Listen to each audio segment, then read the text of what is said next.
Estamos iniciando ya la grabación y sin mayor preámbulo, les doy la bienvenida nuevamente a Nicolás Rodríguez. Muchas gracias, Nico. Y bien, muchas gracias, gracias por la presentación. Muy buenos días para todos. Dave, ¿me confirma si sí se está viendo efectivamente la presentación? Sí, se ve todo perfecto, Nico. Bueno, muchas gracias. Bueno, el día de hoy la idea es que tengamos una presentación, la idea es que no nos demoremos más de unos 45 minutos, ese es mi plan para la presentación de hoy, donde vamos a hablar un poco de cuáles son esos aspectos principales a tener en cuenta cuando hablamos de monitoreo de vibraciones estructurales, ¿no? Específicamente, vamos a estar hablando mucho de una normativa alemana, que es la DIN 4150, que tal vez es la más completa o por lo menos la que más se utiliza en la mayoría de países para este tema, ¿no? Un poquito de la agenda de hoy, la idea es poder ver una introducción. En esta introducción hablaremos pues de qué significa una vibración. Por supuesto también vamos a ver un poco de conceptos clave que tenemos que tener en cuenta cuando hablamos de vibraciones estructurales. Vamos a hablar de cómo es la metodología de medición y algunos parámetros que deberíamos tener en cuenta cuando realizamos una medición de este tipo. Vamos a hablar también de cuáles son los resultados que yo espero de la medición y usualmente cómo se reportan esos datos de la medición. Y finalmente unas conclusiones. Eh, bueno, para comenzar, la idea es poder entender muy bien qué son las vibraciones como tal, ¿no? Y las vibraciones en realidad es un movimiento oscilatorio, en este caso específico, que va a experimentar una estructura. Y esa aceleración, digamos que tiene dos componentes principales o dos componentes que son los que más van a tener relevancia para nosotros, que va a ser la amplitud y la frecuencia. La amplitud hace referencia al nivel de energía que tiene ese movimiento o esa onda, que puede ser una magnitud, bien sea de velocidad, de aceleración, o también podría ser, por ejemplo, como en ruido, que puede ser de presión, o sea, puede ser de diferentes magnitudes, ¿no?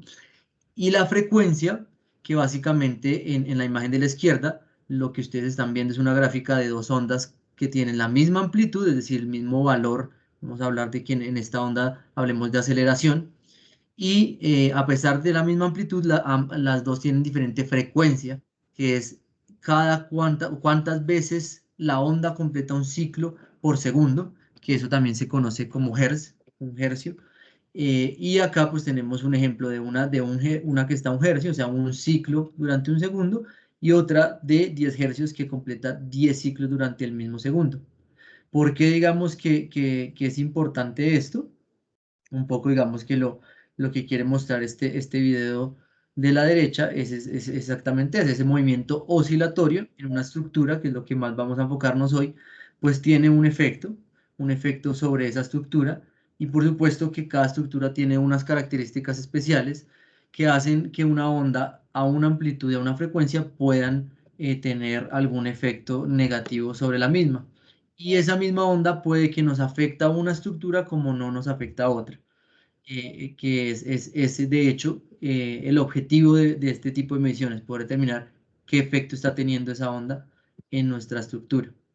Cuando hablamos de ondas y cuando vamos a hablar de la amplitud o de la magnitud del valor que estamos midiendo, tenemos que tener muy en cuenta que esta está en función de la frecuencia de la onda, es decir, cuántos ciclos por segundo está esa onda afectándome esa estructura. Cuando yo tengo diferentes frecuencias para una misma amplitud, yo puedo tener en diferentes frecuencias, puedo tener diferentes amplitudes o diferentes valores de magnitud. Es decir, que yo tengo la representación de la onda, yo la puedo tener en dos, Sí, ya le dije los documentos, ya le indiqué a ella que se nos devuelva. digamos que en dos dimensiones. Una es en el dominio del tiempo, es decir, por ejemplo, el caso de velocidad o de aceleración, yo puedo tener aceleración versus tiempo. Y otro es en el dominio de las frecuencias, y es cuando yo quiero, digamos que esa onda verla en las diferentes frecuencias, y por cada frecuencia para esa misma onda que es exactamente igual, yo voy a tener un diferente valor de aceleración o de velocidad. En el caso de vibraciones estructurales, lo vamos a ver, pero lo que vamos a estar mirando todo el tiempo no va a ser aceleración, sino va a ser velocidad. Nos interesa mirar el desplazamiento que está teniendo esa estructura en los tres ejes. Y vamos a tener, cuando hablamos de la representación en el dominio del tiempo, vamos a tener una onda muy similar a la que muestro en la parte superior izquierda, donde básicamente tenemos es cuántos milímetros a la velocidad 4 metros por segundo se está desplazando en un sentido o en otro del eje. Por eso puede ser tanto positivo como negativo para cada uno de los ejes. Y me va a interesar, por supuesto, también para esos desplazamientos, yo quiero saber cuál es su composición en frecuencia. Es decir, para un punto, yo quiero poder saber en ese punto, en realidad, en qué frecuencias me están aportando más o menos a ese valor de velocidad o desplazamiento. ¿Por qué digamos que nos interesa esto y es importante tenerlo en cuenta? Básicamente porque las estructuras, cada estructura tiene una característica que básicamente lo que hacen es que permiten o generan que a ciertas frecuencias, o sea, que en ciertas condiciones de frecuencia pueda haber un mayor o un menor efecto. Y esa es la idea de estos videos. Entonces, si se dan cuenta en estos videos, lo que les voy a estar mostrando, el primero está a 4 Hz y vamos a tener el mismo valor de aceleración, de vibración. Y podemos ver que ese valor a esa frecuencia me afecta más una estructura. Si me voy moviendo en frecuencia, aún teniendo el mismo valor de oscilación de la plataforma, voy a tener un efecto ya no sobre la de la derecha, sino sobre la del centro. Y si me muevo otra vez en frecuencia, ya tengo un efecto sobre la primera estructura. Entonces, dependiendo de las características de mi estructura, hay frecuencias que me interesan más que otras, porque son esas frecuencias las que me pueden tener un mayor o menor efecto en la integridad como tal de la estructura. Cuando hablo de que me interesan esas frecuencias, estoy hablando de que esa estructura, cuando alcanza o cuando está en esas frecuencias que son las que más los afectan, usualmente se conocen como frecuencias de resonancia, es donde ese efecto de esa vibración o de esa ondulación es amplificado y es mayor. Y es donde posiblemente voy a tener el mayor daño en la integridad física del objeto. Que lo que puede llegar a ocurrir en el peor de los casos, en este ejemplo, estamos viendo simplemente una copa y lo que estamos haciendo es cambiando la frecuencia. Esto es acá estamos hablando de vibraciones de ruido, de ondas de ruido, perdón, y lo que estamos viendo acá es la misma onda con la misma magnitud, pero lo que estamos cambiando es la frecuencia, aumentando la frecuencia. Entonces, cada objeto, cada estructura, como la copa, como un edificio, como incluso nuestro mismo cuerpo, tiene ciertas frecuencias de resonancia. Y esas frecuencias son las que son de mi interés, porque en esas frecuencias, cuando la amplitud es muy alta, bien sean ruido, bien sean vibración, bien sean velocidad, me genera un efecto mayor en la estructura y puede llegar incluso a causar el colapso o daño físico en la misma. Entonces me interesa saber estas frecuencias y me interesa conocer en estas frecuencias de resonancia cómo estoy, porque básicamente puedo generar ciertos efectos, ¿no? El primero, que es un efecto también de vibraciones estructurales, es un tema de incomodidad y desconfort en los ocupantes. Es decir, que el edificio, la estructura, tiene cierta oscilación, que la oscilación no está comprometiendo la integridad física del edificio, pero sí me genera incomodidad y desconfort en las personas que habitan ese edificio. Y también ese es un efecto que pueden tener las vibraciones en esa estructura. Por supuesto, también me interesa el tema de vibraciones en estructuras por el tema de ciertas aplicaciones donde hay equipos que son muy sensibles a vibraciones. Un ejemplo de esto puede ser un centro de datos donde hay servidores. Estos servidores son muy sensibles a cambios, no solo en la condición del ambiente, temperatura y humedad y material particulado, sino también son muy sensibles a las vibraciones. De hecho, en sus especificaciones hablan de unos rangos que se tienen que cumplir y que no se pueden salir. Entonces, me interesa también medir el tema de vibraciones estructurales, porque por supuesto es una inversión muy grande estos centros de servidores o otro tipo de equipos muy especializados, como puede ser, por ejemplo, en la parte hospitalaria, lo que son equipos médicos especializados, también tienen, digamos que una sensibilidad muy alta a las vibraciones. Entonces yo necesito obviamente asegurar que estoy protegiendo esa inversión y que esas vibraciones no me están afectando, bien sea al equipo, bien sea dañándolo, o de pronto no lo están dañando, pero el desempeño del equipo sí me lo pueden estar afectando. Entonces también por esa razón me interesa medir este tipo de vibraciones. Por supuesto, tal vez la más común y por la cual la mayoría nos va a interesar hacer este tipo de mediciones es por poder saber si hay alguna posibilidad o si estoy en algún riesgo de que haya algún daño físico en el edificio. Y en el peor de los casos, no solamente que haya un daño físico, sino que haya un daño en la integridad estructural como tal de ese edificio y pueda incluso generar algún colapso del mismo, ¿no? Entonces, digamos que ese es el objetivo, poder saber si tengo algún riesgo y cuantificar un poco ese riesgo. Cuando vamos a hablar de la DIN 4150 y especialmente de vibraciones estructurales, tenemos que tener en cuenta que lo que yo voy a medir en realidad no es una aceleración, sino voy a medir es una velocidad. Y el parámetro que yo quiero medir y el parámetro que vamos a estar buscando para comparar es uno que se conoce como ppb, o en inglés Peak Particle Velocity, que es la velocidad pico de la partícula. Básicamente lo que yo quiero hacer es poder tener los datos de mi onda y poder buscar esos puntos donde la velocidad fue la mayor, bien sea en una dirección o en otra, o sea, en este caso puede ser positivo o negativo, pero yo lo que quiero es poder identificar esos puntos, esos ppb, los puntos donde alcanza esa onda la máxima amplitud de velocidad para un evento de vibración asociado. Básicamente es lo que yo quiero buscar. Y por supuesto, cuando yo encuentro estos puntos de velocidad máximo, lo que yo quiero hacer es poder identificar, bueno, tengo un punto de tantos milímetros por segundo, que está de pronto siendo muy alto, pero ahora lo que yo quiero es saber cuál es la frecuencia dominante. Es decir, para ese punto, para ese ppb, yo quiero poder tener todas las frecuencias que me están contribuyendo y determinar en cuál efectivamente es donde yo tengo la mayor contribución. Esto, para el caso de la 4150, se hace con un parámetro que se llama FFT, que es la transformada de Fourier, donde básicamente lo que yo hago es a partir de la onda, en su estado digamos que puro, yo construyo el espectro de frecuencias.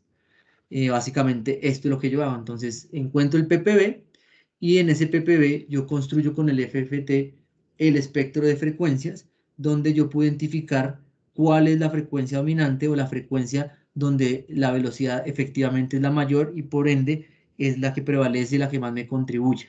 Entonces, para cada evento que haya de vibraciones, yo lo que quiero es poder identificar la velocidad máxima de la partícula y poder encontrar el espectro, el espectro de frecuencias y en el espectro de frecuencias poder identificar cuál es ese punto donde más contribuye. Aquí hay un cambio importante y es que si se dan cuenta estamos hablando de FFT y no de tercios de octava. Esto es importante porque el FFT tiene, digamos que una concepción diferente. Como les digo, de la onda yo construyo el espectro y el FFT me permite mirar muchas más frecuencias. Básicamente la diferencia de pronto con tercios de octava es que en tercios de octava es como si yo quisiera medir una distancia y tengo para medir un metro donde solo tengo centímetros, mientras que el FFT ya me deja tener milímetros, o sea, me deja ver mucho más pequeño y mucho más en el punto que es de mi interés. Entonces, vamos a utilizar el ppb y el FFT para poder determinar cada uno de estos eventos y el punto tanto en frecuencia como en velocidad para cada uno de los eventos. ¿Qué es lo que vamos a hacer? Básicamente lo que tenemos es que la DIN 4150 nos da unas guías, básicamente son diferentes líneas, y estas líneas, cada una de estas líneas, lo que va a buscar es que yo pueda comparar esos puntos que encontré, esos ppbs con su respectiva frecuencia dominante, y poder mirar en estas líneas y respecto a estos límites, cómo estoy, si lo estoy superando, si estoy muy cerca o si estoy debajo. Por supuesto, cada una de estas líneas tiene una aplicación diferente. Entonces, no sé, digamos la línea 1, por ejemplo, me habla del tipo de estructura, y acá, digamos, la línea 1 sería edificios usados para propósitos comerciales, edificios industriales o edificios con un diseño similar. Entonces, cada una de estas líneas, digamos que tiene un tipo de estructura, y yo lo que voy a hacer es graficar o comparar todos los puntos que yo encuentre en cada uno de los eventos que yo analicé con las curvas que me da la DIN 4150. Hay que tener también muy en cuenta que pues, la DIN 4150 no es la única norma que hay. Entonces también hay otras normas y otros estándares, pero especialmente hay unos que se llaman curvas IEST, que en estas curvas yo ya no comparo, aquí cambia, digamos, que la forma en que yo mido, porque en este caso yo busco esa frecuencia dominante, pero la uso con tercios de octava, y no voy a mirar la amplitud de la velocidad, sino voy a mirar es el RMS, la raíz media cuadrática de esa velocidad. Entonces, lo que yo voy a hacer es calcular el RMS y sacar una gráfica muy similar a lo que de pronto, si han tenido experiencia con un equipo de ruido o de vibraciones, de pronto más en la parte ocupacional, es algo muy similar, diferentes sensores, diferentes equipos, pero muy similar. Yo calculo el RMS en tercios de octava, y lo que voy a hacer es comparar toda la curva que me genera de RMS en tercios de octava con ciertas curvas que me dan a mí, donde esas curvas, por supuesto, también van a estar diferenciadas dependiendo de la aplicación que yo tengo. Entonces aquí podemos ver lo que son talleres, oficinas, uso residencial, por ejemplo, este es de teatros. Aquí, por ejemplo, hay una muy especializada, creo que es esta BCA, que es, por ejemplo, de equipos electrónicos muy sensibles, como puede ser un microscopio óptico. Entonces, dependiendo de la aplicación, pues lo mismo, voy a utilizar una de estas curvas, que es con la que yo me voy a comparar. Lo que cambia con la DIN 4150 es que efectivamente aquí yo sí no estoy graficando, aquí estoy graficando como tal el RMS versus tercios de octava, mientras que en la de 4150 yo solamente estoy colocando es un punto en frecuencia dominante versus velocidad. Entonces aquí digamos que yo estoy comparando todo el tercio de ondas de RMS. En la DIN 4150 es muy parecido como a este juego de batalla naval, es muy similar, donde yo básicamente ubico un punto y estoy mirando si le estoy dando o no a una curva o sobrepasando una curva. En esta sí tengo que generar totalmente la curva y mirar si estoy sobrepasando. ¿Cómo es, digamos que ya la medición en la práctica?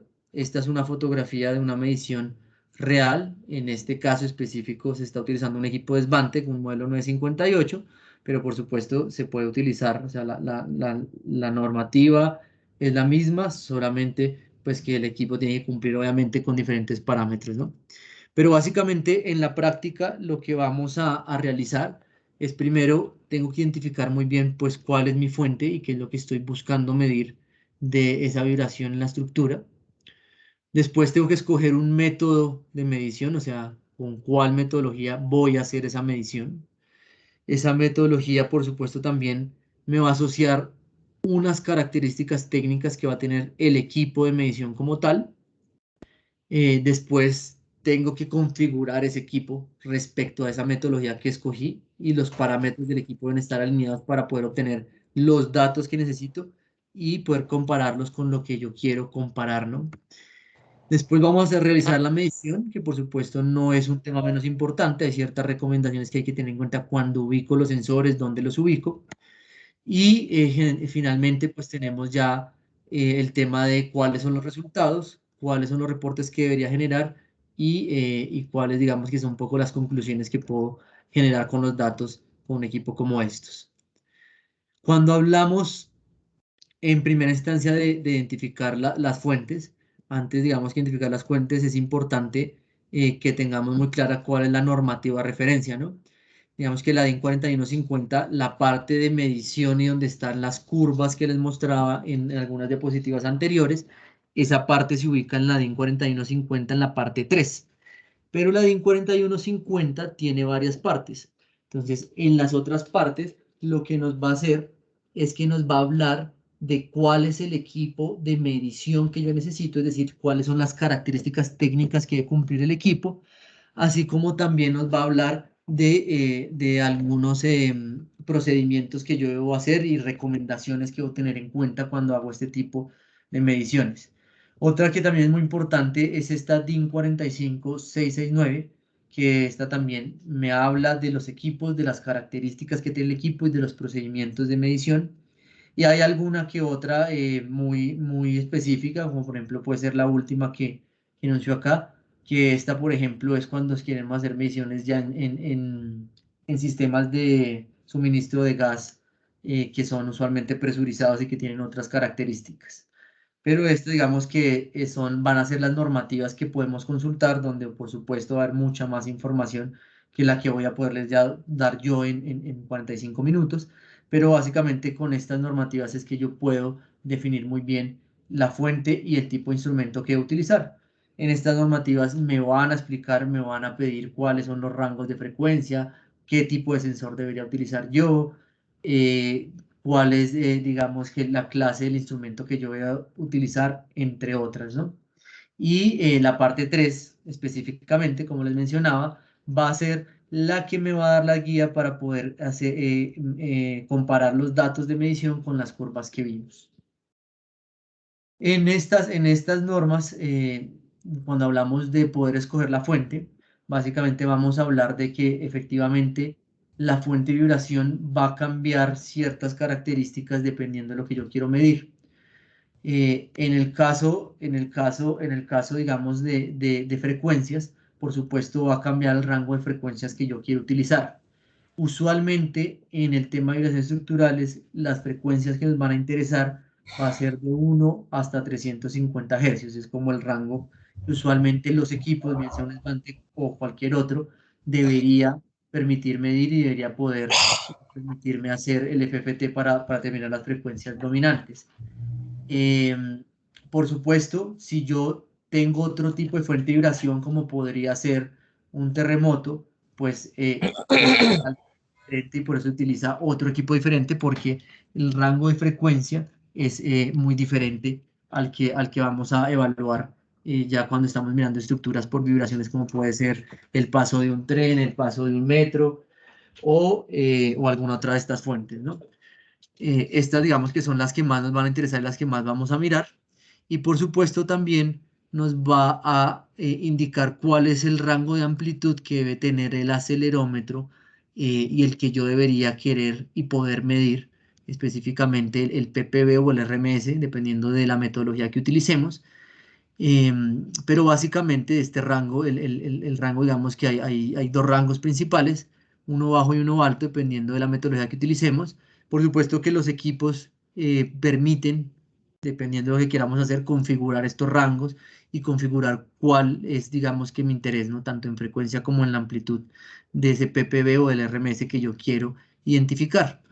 Y si nos damos cuenta, aquí lo que yo estoy buscando en la mayoría de los casos es encontrar el registro, el logger en el tiempo de la velocidad de la partícula, no de la aceleración, en la mayoría de todos los casos.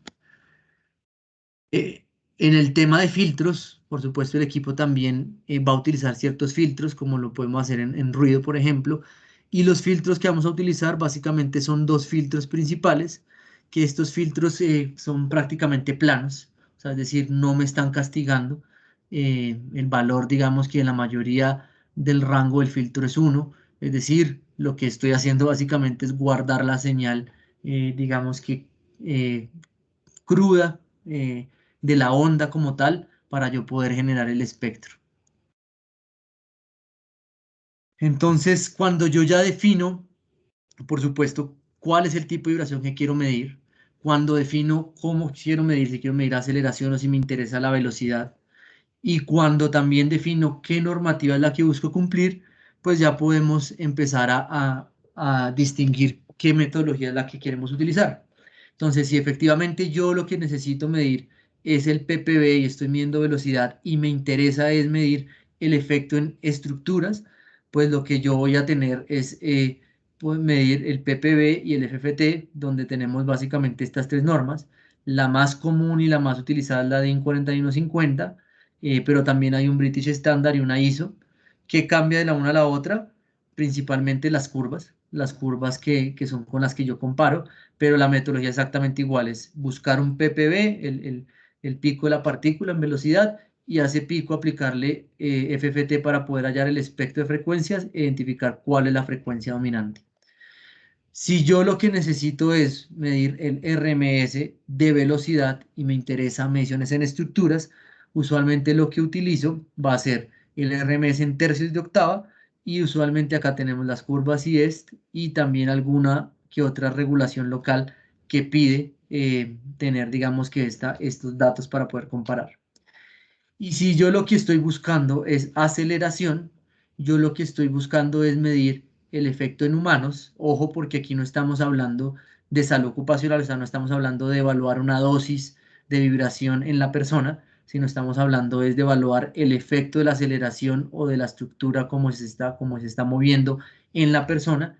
En este caso, pues yo utilizaría bien sea la aceleración ponderada con un filtro especial que es este filtro WM, que de hecho si se dan cuenta no es el mismo filtro que se utiliza de pronto para salud ocupacional, y también podría utilizar el RMS en tercios de octava de aceleración, como lo tiene de pronto algunas versiones muy antiguas de la ISO, y en algunos países todavía se utiliza de esta manera. Entonces ya cuando yo identifico cuál es mi metodología y cuando identifico cuál es la normativa que voy a utilizar y los datos que necesito conseguir, pues también hay una decisión muy importante que voy a hacer, y es si yo quiero hacer un análisis puntual de un evento o de una serie de eventos, o si yo efectivamente quiero tener un monitoreo. ¿Cuál es la diferencia un poco entre uno y otro? Pues por supuesto que el análisis es un evento de muy corta duración, muy esporádico, es un evento muy puntual que yo quiero analizar, donde las características del equipo pues también van a variar, ¿no? Cuando yo hago un análisis, pues por supuesto, básicamente lo que necesito es un equipo, un acelerómetro adecuado, y voy a evaluar un evento muy puntual. Esto quiere decir que los datos o el análisis de pronto de datos en continuo no me interesa.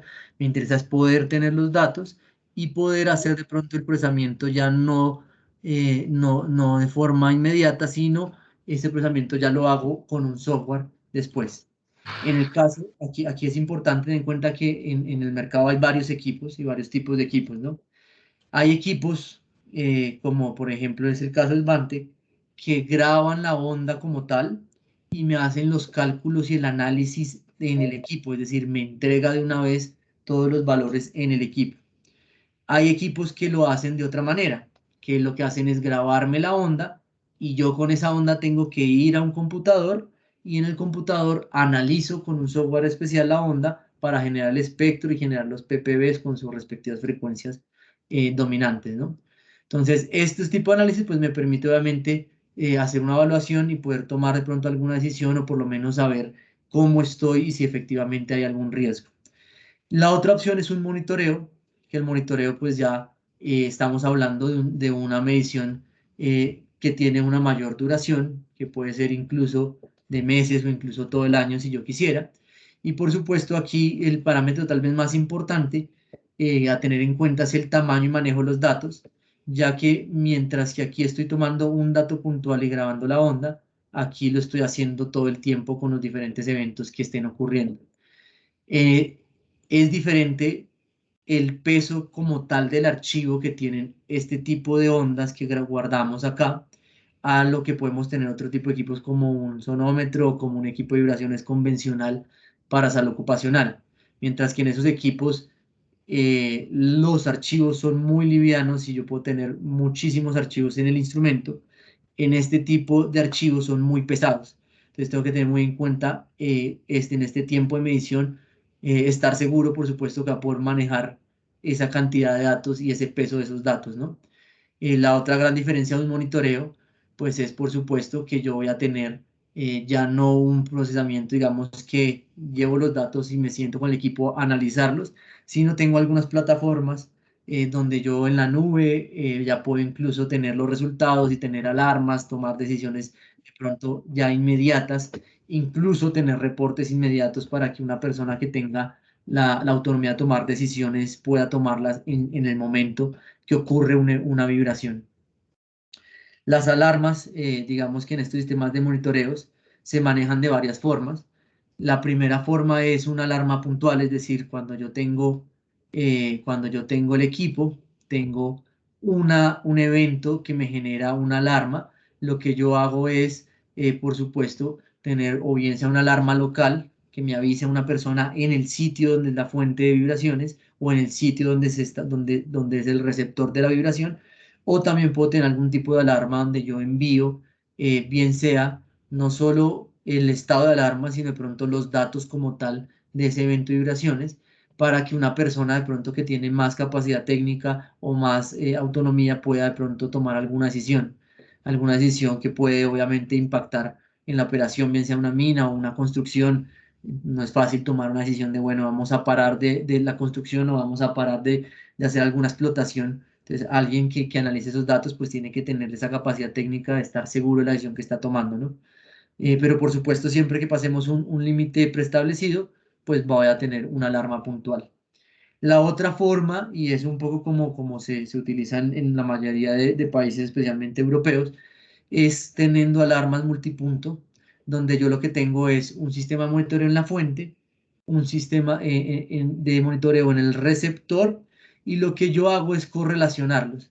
Es decir, estar seguros que aquí estoy teniendo un evento donde tengo una vibración que presuntamente va a sobrepasar o sobrepasa los límites que yo tengo establecidos, pero yo verifico antes de tomar una decisión también en el receptor. Entonces, en este caso, un edificio. Entonces, en el edificio yo estoy verificando también que esa fuente me generó las vibraciones y que cuando me llegan a este receptor, si efectivamente estoy pasando también esos límites, pues ya cumplo las dos condiciones y ya doy el paso de dar la alarma, bien sea local o bien sea a una persona que pueda tomar la decisión que corresponda, ¿no? Es importante también cuando hablamos de los monitoreos tener en cuenta dos aspectos, y uno es el consumo de energía. Estos equipos sí tienen un consumo de energía elevado, por lo tanto, obviamente, dependiendo de la aplicación, dependiendo del tiempo de medición, dependiendo de los datos que yo espero el equipo, yo voy a necesitar utilizar bien sea un sistema con panel solar, un sistema con baterías o corriente incluso directa en algunas aplicaciones. Va a depender mucho de las condiciones del sitio de medición. Por supuesto, estas son opciones que la mayoría de fabricantes y la mayoría de equipos los van a ofrecer y nos van a permitir, digamos, que ajustarnos a la aplicación y al sitio donde vamos a hacer la medición. Y el otro aspecto importante ya en el monitoreo es la comunicación. Esto también la mayoría, digamos, que lo pueden ofrecer, pero básicamente lo que vamos a tener es el registro de archivos continuos en un servidor, pero también voy a tener esos eventos rápidos. Marica, se me olvidó pasarles esto, weón. Esos eventos de interés que me van a generar, digamos que ciertas informaciones relevantes que pueden ir a diferentes plataformas, como puede ser incluso un celular, puede ser una plataforma en el computador, puede ser un mensaje de texto, un correo electrónico, entre otros. Ya una vez que ya se ha definido cuál es, digamos que la mejor opción, si un análisis puntual o si lo es de pronto un monitoreo continuo, pues ya tengo que escoger muy bien es dónde voy a medir. Y en esto la DIN 4150, en la parte 2, específicamente nos va a dar algunas recomendaciones, ¿no? Entonces, algunas recomendaciones importantes es, por supuesto, yo lo que quiero medir es en la base de la pared exterior, y esa pared, digamos, que yo voy a buscar donde voy a colocar el acelerómetro, es la que esté dando hacia la presunta fuente que me está generando o que me puede generar algún efecto en la estructura. También es muy importante que cuando yo tengo un edificio que no tiene sótanos, cuando tengo un edificio con sótanos, yo debería medir en el sótano. Pero si es un edificio sin sótanos, yo lo que voy a medir es en esta pared exterior, y el acelerómetro no debe estar ubicado a más de 0,5 metros sobre el nivel del suelo, como lo podemos ver en la imagen de la derecha. Una parte fundamental para estar seguros que los datos que estamos recolectando son los correctos es, por supuesto, que el acelerómetro no solo esté bien ubicado, sino que la sujeción del acelerómetro sea la correcta. Para yo poder tener los mejores datos, yo lo que busco es que el punto de contacto entre el acelerómetro y la estructura sea el mejor. Y la mejor forma de hacer esto es utilizar tornillos expansivos. Entonces, en esta imagen, aquí podemos ver el acelerómetro, que es este pequeño que está, digamos que con forma de cubo, que está en la parte exterior.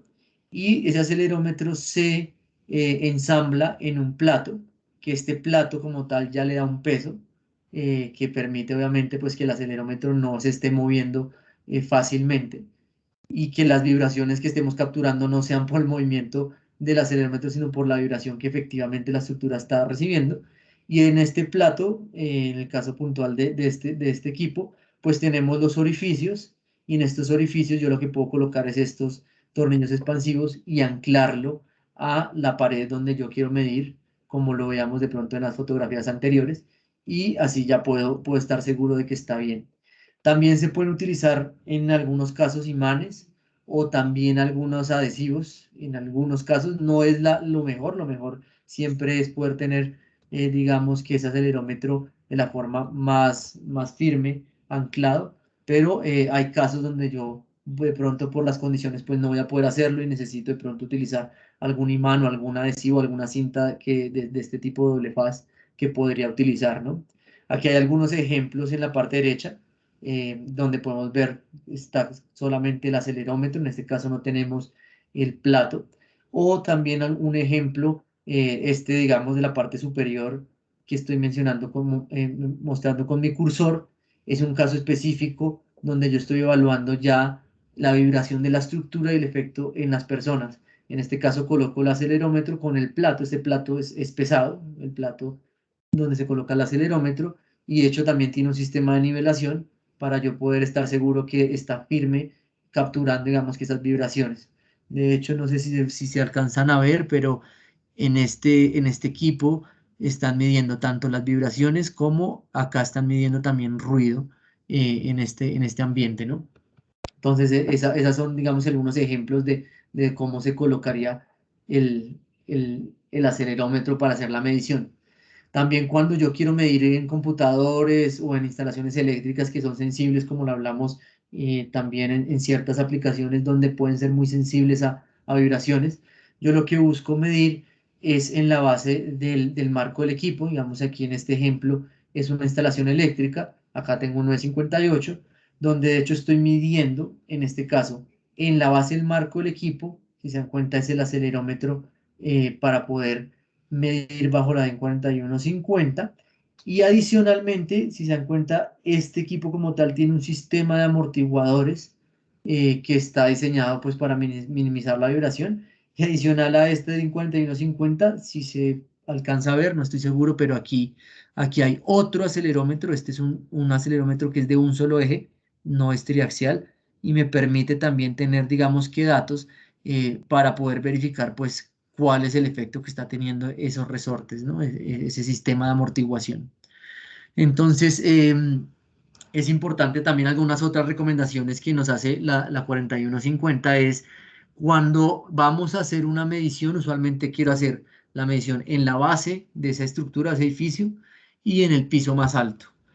Si yo tengo varios pisos, debería hacerme varias mediciones y debería hacer la medición donde yo presuntamente creo que puede haber mayor vibración.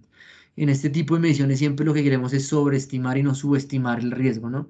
Entonces yo voy a tratar de medir la peor condición siempre para poder obviamente estar cubierto y saber si en esa peor condición efectivamente tengo algún riesgo en la estructura que estoy monitoreando.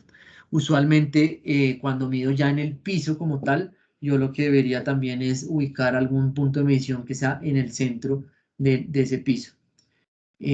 Cuando tengo un piso que es de un área muy grande, usualmente también debería considerar no solo hacer un punto, sino hacer varios puntos de medición para tener mayor cantidad de datos.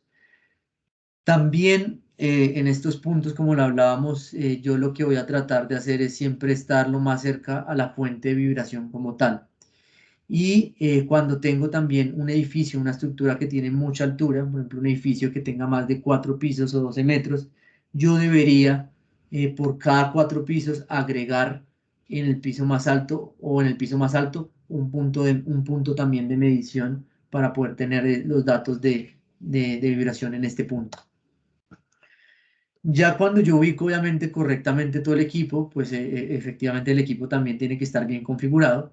Y cuando hablamos de configurar bien el equipo, pues básicamente vamos a tener, este es el ejemplo con un Symantec, pero en un equipo de otra marca, pues va a ser muy similar.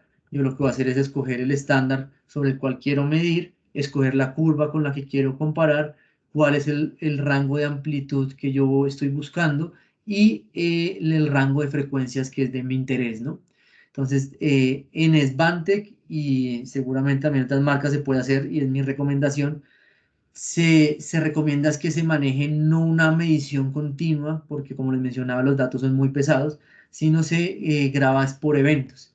Entonces, ¿qué es lo que yo tengo? Pues yo tengo ya, escogí mi curva, la curva pues básicamente me va a dar los límites en cada rango de frecuencia que yo estoy evaluando, y lo que yo hago es hacer un disparador que se llama, donde básicamente yo lo que le indico al equipo es, bueno, yo quiero es que en vez de todo el tiempo estar grabando y de pronto grabar datos que no me interesan porque la vibración es mínima, yo lo que quiero es que usted active la grabación de datos, o sea, todo el tiempo va a estar midiendo, pero me grabe el logger o el registro de datos minuto a minuto, segundo a segundo, me lo grabe solamente cuando hay un evento donde la velocidad o la aceleración me sobrepasa cierto nivel. En este caso, en esta configuración, el trigger como tal o el disparador es cuando yo estoy justo sobre la línea que estoy evaluando, que sería esta L1. Entonces yo acá puedo cambiar esto, yo podría que me comience a grabar 0.9 aquí, es decir, justo antes de llegar a la línea que yo estoy evaluando. Y lo que hace es que en ese instante me graba los datos y me los graba mientras yo esté cumpliendo estas condiciones. Cuando se acaban las condiciones, se detiene la grabación de datos como tal y me los guarda, y por supuesto ya de esos datos ya voy a tener cada ppb con su frecuencia dominante, que es a la final el resultado que yo busco. Entonces yo voy a tener tantos para cada evento varios puntos donde voy a tener por cada uno de los ejes X, Y, Z, estos acelerómetros sí son triaxiales, y voy a tener el ppb con su respectiva frecuencia dominante, y a la final estos son los puntos que yo voy a querer ubicar respecto a al tipo de estructura y a la línea o la curva que había escogido en la normativa. ¿Cómo se ve esto? Digamos que en un reporte es básicamente de esta manera. Entonces aquí lo que yo tengo es X, Y, Z, donde veo como tal el comportamiento de la onda, y para estos puntos o eventos altos, lo que yo tengo es que el equipo me va a encontrar esa velocidad pico, el ppb, que acá está en X, en Y y en Z, con su frecuencia dominante, y estos puntos lo que hace es que me los grafica respecto a las curvas de la DIN 4150, y lo que yo hago es pues verificar si hay algún punto que esté fuera de esos límites que yo tengo establecidos, ¿no? Aquí yo les voy a mostrar brevemente, no me quiero extender mucho más, pero brevemente esto es como se vería como tal en un software, en el caso específico de Symantec, donde lo que yo les mencionaba, yo lo que tengo es la grabación de la onda durante el evento de vibración, que de hecho la tengo para los 3 ejes. Entonces aquí tengo los 3 ejes, para cada uno de ellos la onda como tal del comportamiento de aceleración y de cómo se comportó esa onda. Y lo que yo hago ya con eso es que tengo la onda, y para cada uno de esos eventos yo lo que voy a tener es, aquí, perdón, no esto, aquí lo que voy a tener es que para esos eventos de vibración él me va a calcular los diferentes picos. De hecho, si se dan cuenta aquí, no sé si se alcanza mi cursor, pero hay 33 diferentes picos, y para cada uno de esos picos en X, Y, Z me va a buscar el ppb y la frecuencia dominante, y lo que hace es que me las grafica aquí en digamos que las curvas de la DIN 4150. En este caso, estoy comparando con la línea 2, que no sé si se alcanza a ver, pero es la que está como resaltada. Y bueno, yo acá puedo ir moviéndome punto a punto. En este ejemplo puntual, pues ninguno de los eventos me generó algún problema. O sea, siempre estuve en una condición que es la que ojalá fuera en todas las mediciones, y es que estoy cumpliendo y que ninguno de mis puntos está superando esos límites de la DIN 4150. Entonces, los reportes, por supuesto, que se generan, básicamente un reporte va a tener esos datos, va a tener los puntos de medición, todos graficados, y también obviamente las gráficas de la onda, donde me va a indicar pues qué puntos pueden estar superando y por qué valor y en qué frecuencias es donde me está superando, digamos con lo que yo estoy comparando la norma, y ahí es donde ya entro yo a mirar pues qué recomendaciones y obviamente cómo voy a poder hacer para controlar un poco, ¿no? Esto, digamos que este tipo de informes y este tipo de software como el que les mostré ahorita, usualmente es cuando yo hago un análisis muy puntual con datos muy específicos. Cuando yo hago un monitoreo, ya esto hoy en día se maneja, es prácticamente enviando todos los datos a la nube. En el caso de Svantech, la nube de ellos se llama Svantnet, y lo que yo tengo es un reporte como tal por cada evento. Yo voy a tener un reporte de este estilo, donde obviamente tengo una ubicación, donde tengo las curvas, y lo que tengo son los valores, lo mismo en X, Y, Z, que yo he graficado, y donde yo puedo saber pues qué fue lo que sucedió y cuáles fueron los puntos que sobrepasaron los límites que yo le había puesto o que yo estoy pidiendo cumplir. Esto digamos que reportes se pueden ver obviamente desde cualquier navegador, simplemente con una contraseña y un usuario. Yo puedo entrar, puedo mirar qué está pasando con los equipos, puedo ver reporte por reporte, puedo ver en tiempo real qué es lo que ocurre con una o varias estaciones. Ya puedo tener diversos puntos de monitoreo, diversas estaciones alrededor de una estructura, o en la estructura en la fuente, como lo veíamos en las alarmas multipunto. Y lo que yo voy a tener pues obviamente es los resultados de cada una y los reportes como tal de cada uno de los eventos, que pueden quedarse aquí, o también puedo configurar que estos reportes sean enviados cuando ocurre la condición de alarma a una o varias personas en específico, que son las que pronto van a analizar esos datos y van a generar alguna acción, ¿no? Pero básicamente digamos que esos son los reportes que les llegarían, y aquí digamos que con estas alarmas lo que yo busco es obviamente tomar alguna decisión y poder verificar, bueno, efectivamente estoy en un riesgo de generar de pronto alguna afectación a esa estructura, y pues debo tomar alguna acción, ¿no? Eso digamos que ocurre, a veces pensamos en el peor escenario y nos vamos porque se va a caer el edificio, o el edificio puede desplomar, pero no siempre va a ser así. Como lo hablamos, hay aplicaciones de centros de servidores, créanlo o no, especialmente en Europa, hay aplicaciones de museos, es decir, museos que guardan piezas históricas de gran valor, que también se afectan por este tipo de vibraciones, y que es importante monitorear, y se monitorea para que evidentemente se puedan preservar en el tiempo, pues piezas que son parte del patrimonio, ¿no?, de la humanidad, ¿no? Y que pronto no tienen un valor fácil de calcular, pero que se tienen que proteger. Ya para cumplir con el tiempo, siempre me gusta dejarles como las conclusiones más importantes, que si se las llevan creo que va a ser ganador para todos, porque la idea precisamente es pues de poder generar como algunos conceptos y algunas cosas claras de este tema de vibraciones. Lo menciono porque me ha pasado muchas veces que la gente confunde medir vibraciones en estructuras con medir vibraciones en personas, o en el tema de salud ocupacional. Y desafortunadamente he visto a veces algunos informes de vibraciones en estructuras con datos de equipos de salud ocupacional. Los acelerómetros y las características de los equipos son totalmente diferentes, y no puedo utilizar un equipo que es de salud ocupacional y para mirar vibraciones en la persona y calcular ya lo que son dosis o exposición a una persona. Esos equipos no puedo usarlos para vibraciones en estructuras, ni viceversa. Entonces, digamos que como conclusiones, lo importante aquí es la diferencia obviamente entre aceleración y velocidad. Aceleración, vamos a hablar principalmente es cuando estamos hablando de vibraciones en humanos y el efecto, digamos que en la salud de las personas y la cuantificación de ese efecto. Cuando hablamos de estructuras, usualmente vamos a hablar es de velocidad, no de aceleración como tal. La diferencia o el versus también entre RMS y PPB. Recuerden que el PPB básicamente estoy buscando es la velocidad pico en el comportamiento de la onda, mientras que cuando utilizo RMS, yo lo que estoy haciendo es la raíz media cuadrática, o sea, calculando, digamos que la energía promedio de esa onda y mirando en tercios de octava. En PPB vamos a utilizar siempre FFT, y como les digo, la gran diferencia es que de la onda genero el espectro, mientras que aquí genero el espectro con el RMS, ¿no? Entonces es diferente. El tema de tercios de octavo versus el FFT. Tercios de octavo, como les mencionaba, son valores fijos, o sea, tenemos un valor fijo de frecuencia, 33 valores fijos de frecuencia. En FFT yo lo que estoy haciendo es calcular para mi punto de interés muchísimas frecuencias y digamos que ya no estoy restringido solamente a unas fijas.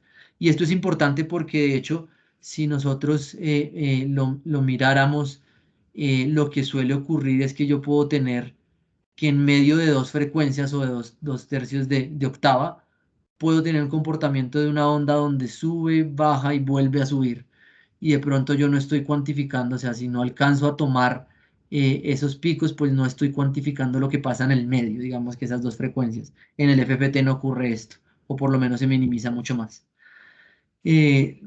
Lo clave y lo que vamos a buscar cuando hablamos de vibraciones estructurales, recuerden siempre, lo que estamos buscando es encontrar los picos de velocidad de la partícula, los ppbs, y para cada uno de esos ppbs, en cada eje, en X, Y, Z, voy a buscar la frecuencia dominante.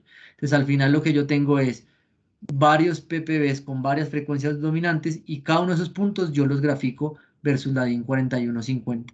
Entonces, es importante porque también lo he visto y es que se hace, o sea, se toman las líneas de la 4150 y lo que grafican a veces en algunos informes son tercios de octava de RMS con esas líneas. Entonces, en este caso no estamos graficando una línea ni en tercios de octava, yo literal estoy colocando un punto de velocidad respecto a una frecuencia. Y ese punto yo solamente quiero ver si ese punto está o no superando la línea que es de mi interés.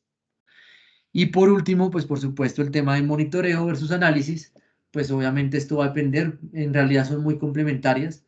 A veces un análisis me lleva a tomar la decisión de hacer un monitoreo continuo o a veces viceversa, un monitoreo continuo me lleva a querer hacer un análisis muy específico de algún dato, de algún evento que se está repitiendo y que puede tener algún efecto y quiero hacer cierto análisis muy puntual para poder de pronto determinar cómo puedo mitigar eso, ¿no? Entonces son más bien complementarios. Usualmente el camino siempre, lo más común es análisis y después monitoreo. O sea, hago un análisis si encuentro que hay puntos críticos o estoy en cierto riesgo, quiero monitorear todo el tiempo para poder tomar decisiones cuando estoy incurriendo en ese riesgo que tengo. Pero son más bien complementarios, digamos que pueden ir de la mano y van usualmente de la mano. Muchas gracias por su tiempo. Creo que tratamos de cumplir con el horario. Y bueno, espero que les haya servido la charla. Por supuesto, esto se los compartimos, tanto la presentación como la grabación, digamos que de este espacio. Y bueno, no sé si de pronto hay alguna pregunta. Podemos abrir un pequeño espacio de 5 minutos, 10 minutos como a lo mucho para ver si hay alguna pregunta y con todo gusto, si puedo contestarla, pues así lo haré. Hola Nico, muchas gracias por tu presentación, muy buena como siempre, te agradecemos a nombre de todo el equipo Intecon tu esfuerzo con esta presentación. Hay algunas preguntas por ahí que te las voy a estar leyendo. La primera es de César Gutiérrez y dice, en Colombia, ¿quién regula la necesidad de los estudios y los niveles regulatorios? Bueno, en Colombia no hay como tal una norma de medición de vibraciones, hay una guía, que esta guía en realidad nos habla de la DIN 4150 y nos pide que tenemos que cumplir con la DIN 4150. Siendo honesto, hay partes donde se contradice porque nos pide el PPB a la frecuencia dominante, pero también nos pide a veces, nos pide también que incluyamos el RMS en tercios de octava, pero como tal no hay una normativa, hay esta guía, que es una guía del ANLA, sé que se está trabajando en tener una normativa como tal de vibraciones estructurales, más porque en Colombia ahorita pues está dando el auge de todo el tema de retomar la parte ferroviaria, es decir, todo lo que es metros, tren de cercanías y demás. Entonces seguramente tiene que salir una normativa, pero en realidad lo que hay por ahora es esta guía, que es la guía con la cual uno se basaría para dar cumplimiento especialmente a lo que son las licencias ambientales. Entonces, cuando yo tengo, eh, no sé, digamos, pongamos el ejemplo de una gran minera, bien sea que en la explotación o de pronto en el transporte de esos minerales pueda generar algún tipo de vibración, yo tengo que cumplir obviamente con una licencia y tengo que hacer unas mediciones periódicas para estar seguro de que esa vibración no está teniendo efectos sobre una comunidad o sobre alguna estructura.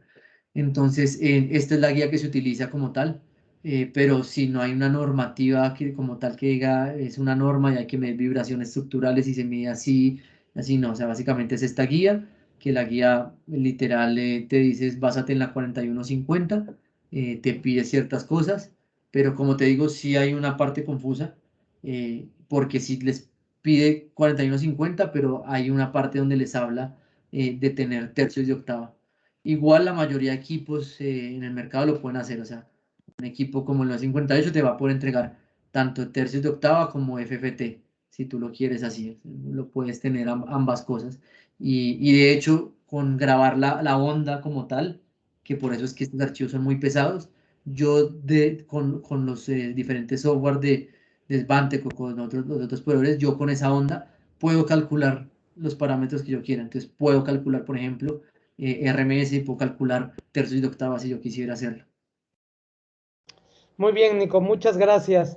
Belisario Acevedo nos comenta que están interesados en una presentación. Lo vamos a contactar, Belisario, para coordinar esta presentación directamente con ustedes. Hay otra pregunta de Julio Rodríguez, Nico, que dice, buenos días, Nicolás. ¿Puedo medir vibraciones en estructuras con un analizador SB258? ¿Y qué diferencia hay con el que nos presentaste sobre este analizador, el SB958? Sí, la verdad es que ese que mencionan, el SB258, es en realidad una estación de monitoreo, o sea, esa lo uso cuando quiero hacer un monitoreo continuo, que está basada en el equipo del analizador SB958. Entonces, digamos que es el mismo equipo, pero obviamente, como lo vemos en la presentación, lo que cambia es el tema de que el SB258 está diseñado para intemperie, está diseñado para poder tener baterías de respaldo, para poder tener un módem de comunicación y enviar los datos a la nube o a la plataforma de Svante, pero ambos, digamos que en cuanto a capacidades de medición, son las mismas, cambia esa aplicación. Y el 958 pues me va a permitir medir, en realidad el 958 tiene 4 canales de medición, por lo que yo puedo conectar un acelerómetro triaxial para medir, por ejemplo, vibraciones, y puedo conectar en el otro canal otro acelerómetro monoaxial, como se los mostraba en la aplicación de medición en esta, en este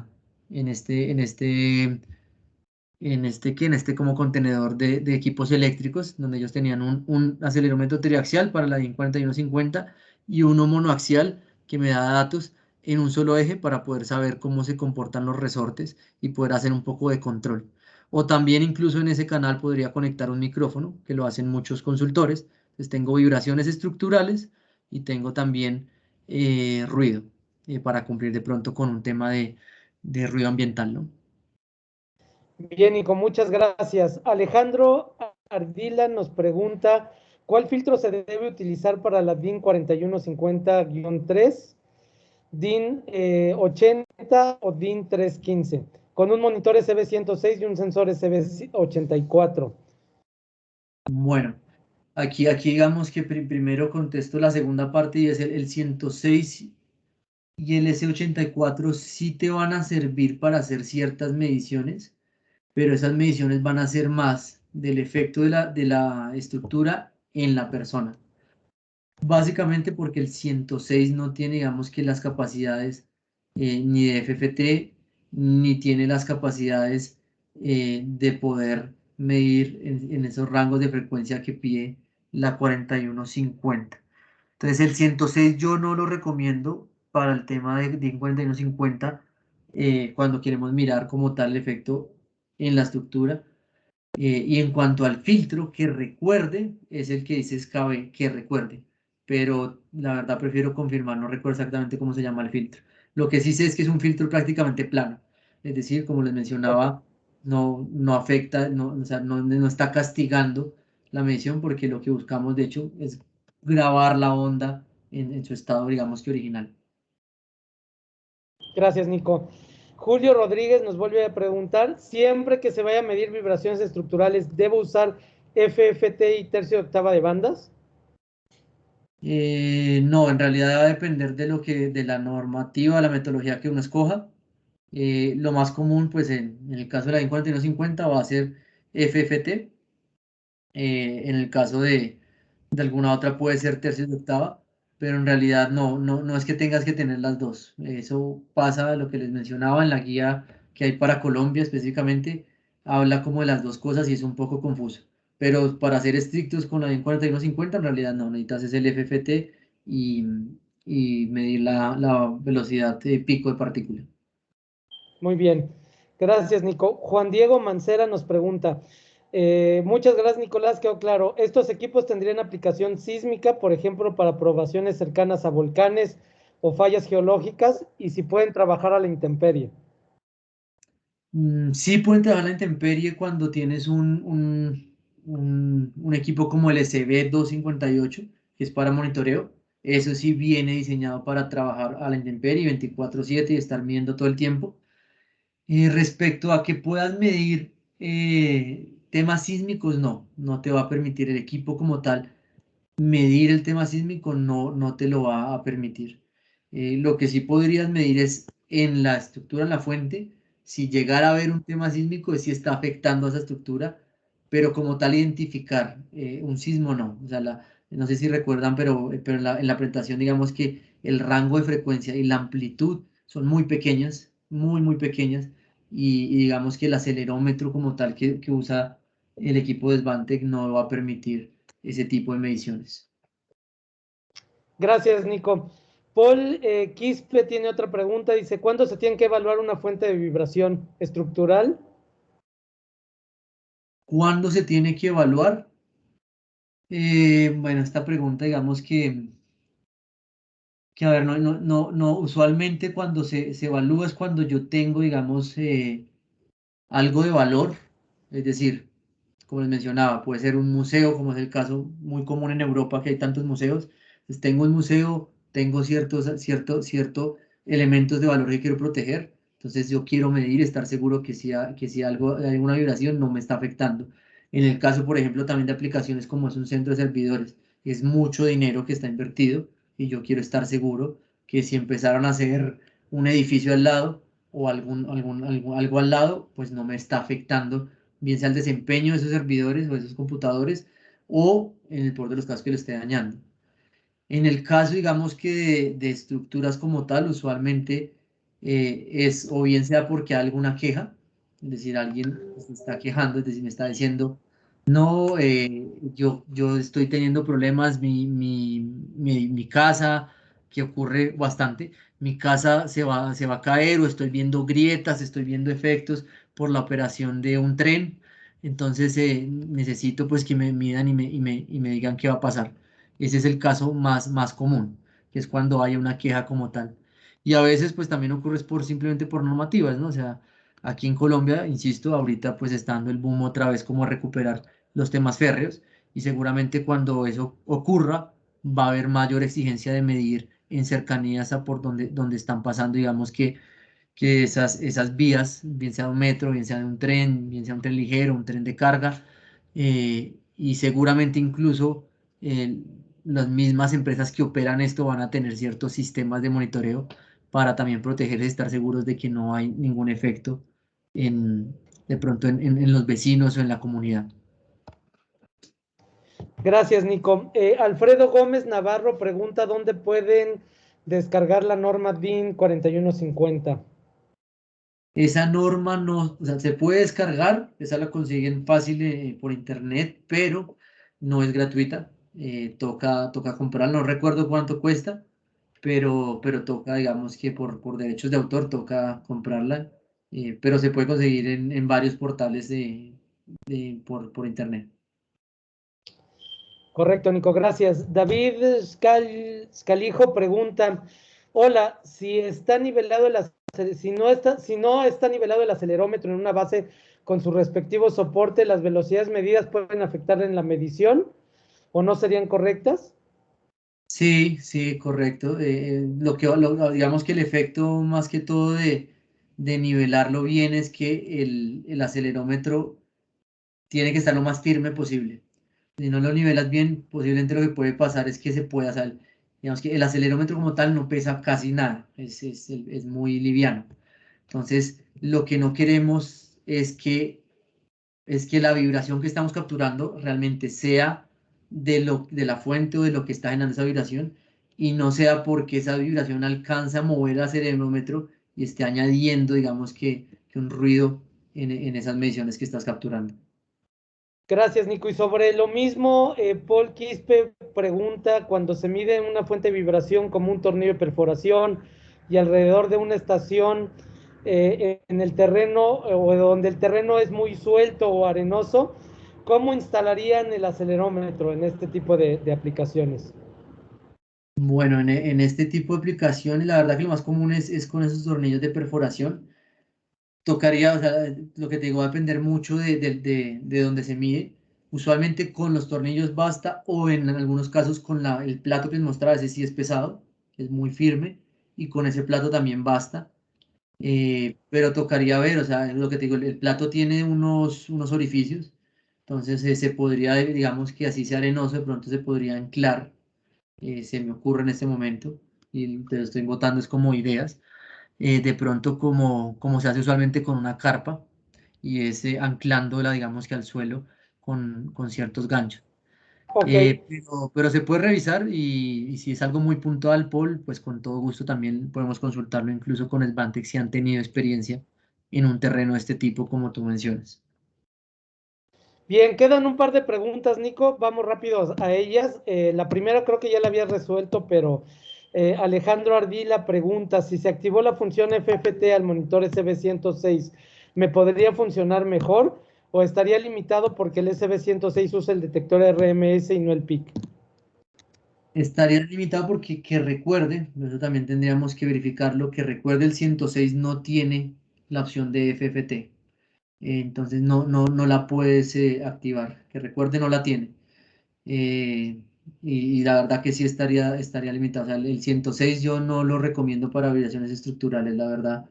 No es el equipo para eso y de hecho la configuración es mucho más difícil si uno quiere hacerla para ese tipo de vibración. Lo que sí tienes que tener obligatoriamente es el tema de poder grabar, digamos que la señal, ¿no? Que esa sí es una opción que se puede activar en el 106. Correcto. Y por ahí hay una duda que dice sobre Camilo Granados, dice, tengo una duda sobre el almacenamiento del equipo. En una medición para el análisis de vibraciones estructurales provenientes de una fuente móvil, al activar el trigger respecto al límite normativo L2, ¿el equipo tiene la capacidad de almacenar 24 horas de medición? El equipo como tal, no. La verdad que 24 horas es mucho. O sea, lo que te digo, cuando usamos el tema del trigger o del disparador, lo que buscamos es que él está midiendo, pero lo que hace es que me guarda la señal como tal y me guarda el logger de los eventos solamente cuando cumplo ciertas condiciones. Si yo quiero grabar las 24 horas, no va a ser fácil porque es muy pesado. ¿Se puede hacer? Sí, se puede hacer, digamos, utilizando un sistema de monitoreo como el 258, donde yo sí puedo hacer es que tengo espacio suficiente en la nube Svantec, tener, digamos que la licencia con mayor espacio, y en ese caso el equipo me está enviando los datos y me los puede guardar y puedo tener guardado, ahí sí ya no tendría problemas de espacio. Pero en el equipo como tal sí está más limitada la memoria.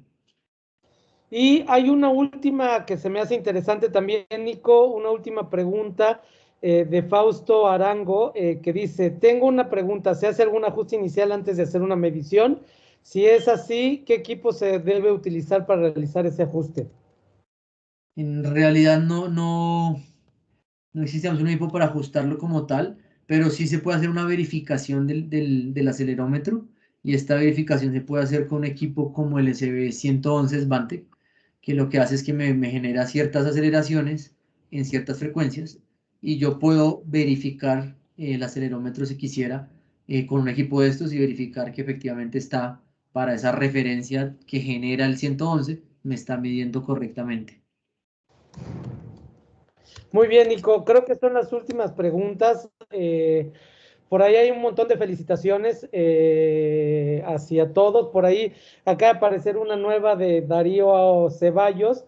Si se debe calibrar el equipo. Y el equipo se debe calibrar, usualmente se tiene que enviar a un laboratorio para que se haga esta calibración y también se debe hacer esta verificación que les comentaba, que es algo que pasa en salud ocupacional y pasa en este tema de estructuras, y es que usualmente el equipo no se verifica sino hasta que se envía a un laboratorio anualmente o cada 2 años, en algunas empresas que así lo manejan.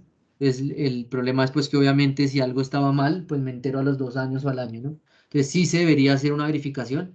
Lo que ocurre es que este equipo de verificar pues no es económico y a veces pues se omite y mientras no nos lo exijan, pues obviamente tratamos de omitirlo, pero al pie de la letra sí se debería hacer y de hecho sí está en la mayoría de las ISO que especifican los equipos, está que se debe hacer una verificación in situ. Muy bien, perfecto. Pues muchas gracias, Nico, nuevamente. La verdad es que una presentación muy buena. A todos les vamos a compartir el link de acceso para que ustedes puedan ver esta presentación en unos momentos más. Y nuevamente, Nico, agradecerte tu tiempo y tus conocimientos con esta presentación. Muy buena información para todos nosotros. Te agradezco mucho. Gracias, David, muchas gracias a todos y con todo gusto espero que nos acompañen en las próximas webinars que estaremos haciendo y como siempre pues tratamos de generar este espacio para compartir con ustedes lo que hemos aprendido y obviamente lo que tenemos de experiencia en todos estos años trabajando con consultores, proveedores y diferentes actores de estos mercados y de estos campos.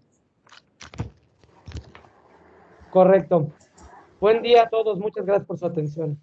Buen día a todos, que estén muy bien, que tengan buen día. Gracias por asistir.